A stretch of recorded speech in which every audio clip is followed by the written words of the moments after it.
PT Kereta Api Indonesia adalah badan usaha milik negara Indonesia yang menyelenggarakan jasa angkutan kereta api. Layanan PT KAI meliputi angkutan penumpang dan barang. Assalamualaikum warahmatullahi wabarakatuh. Kami dari kelompok 3 akan membahas kasus dari PT KAI yang berawal dari perbedaan pandangan antara manajemen dan komisaris. Audit umum adalah proses independen yang dilakukan oleh seorang auditor eksternal untuk mengevaluasi dan memverifikasi laporan keuangan suatu entitas dengan tujuan memberikan opini yang independen mengenai kebenaran dan kewajaran informasi yang terdapat dalam laporan keuangan tersebut. Pada dasarnya, audit umum bertujuan untuk meningkatkan transparansi, akuntabilitas, dan kepercayaan terhadap informasi keuangan suatu entitas. Salah satu contohnya adalah kasus audit umum yang dialami oleh PT Kereta Api Indonesia atau PT KAI. Kasus PT KAI berawal dari perbedaan pandangan antara manajemen dan komisaris, khususnya ketua komite audit, di mana komisaris menolak menyetujui dan menandatangani laporan keuangan yang telah diaudit oleh auditor eksternal.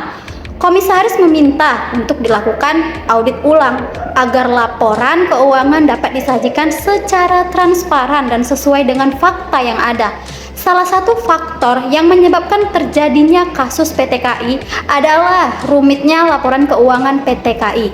Perbedaan pandangan antara manajemen dan komisaris bersumber pada perbedaan mengenai masalah piutang PPN. Piutang PPN per 31 Desember 2005 senilai 95,2 miliar rupiah.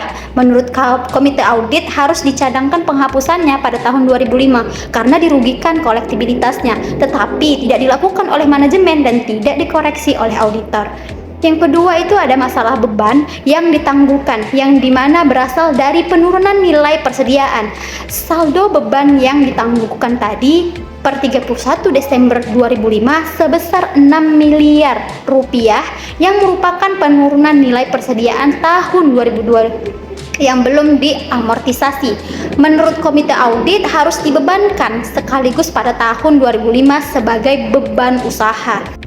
Yang ketiga, masalah persediaan dalam perjalanan berkaitan dengan pengalihan persediaan suku cadang sebesar 1,4 miliar yang dialihkan dari satu unit kerja ke unit kerja lainnya di lingkungan PT KAI yang belum selesai proses akuntansinya per 31 Desember 2005. Menurut Komite Audit seharusnya telah menjadi beban tahun 2005. Lalu masalah uang muka gaji, biaya dibayar di muka ini sebesar 28 miliar rupiah yang merupakan gaji Januari 2006 dan seharusnya dibayar pada tanggal 1 Januari 2006, tetapi telah dibayar per 31 Desember 2005, diperlakukan sebagai uang biaya muka gaji yang menurut Komite Audit harus dibebankan pada tahun 2005. Hal yang direventifikasi dalam masalah pada laporan keuangan PT KAI. Yang pertama, auditor internal tidak berperan aktif dalam proses audit, yang berperan hanya auditor eksternal. Yang kedua, komite audit tidak ikut serta dalam proses penunjukan auditor sehingga tidak terlibat proses audit. Yang ketiga, manajemen tidak melaporkan kepada komite audit dan komite audit tidak menanyakannya. Yang keempat, adanya ketidakyakinan manajemen akan laporan keuangan yang telah disusun, sehingga komite audit mempertanyakan, manajemen pun merasa tidak yakin. Berikut ini adalah beberapa solusi dan rekomendasi yang disarankan kepada PT KAI untuk memperbaiki kondisi yang telah terjadi. Yang pertama adalah, apabila Dewan Komisaris ini merasa tidak mampu memimpin perusahaan, Dewan Komisaris dapat mengusulkan kepada pemegang saham untuk mengganti direksi. Yang kedua, diperlukannya kebijaksanaan dari anggota Dewan Komisaris untuk milih informasi apa saja yang merupakan private domainnya.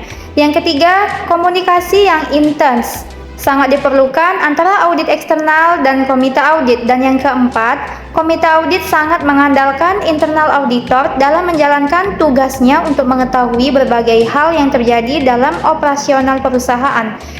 Yang kelima adalah harus ada upaya untuk membenarkan kesalahan tahun-tahun lalu karena konsistensi yang salah tidak boleh dipertahankan. Nah, perbuatan manajemen PT KAI dapat merugikan antara publik dan pemerintah.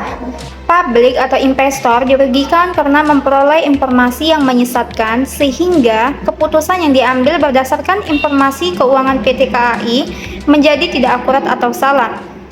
Yang kedua adalah pemerintah dirugikan karena dengan rekayasa keuangan tersebut maka pajak yang diterima pemerintah lebih kecil. Demikianlah kasus dari PT KAI. Pentingnya komunikasi yang terbuka dan transparan antara manajemen dan komite audit dalam hal kebijakan akuntansi dan laporan keuangan tidak dapat diabaikan. Sekian dari kami. Wassalamualaikum warahmatullahi wabarakatuh.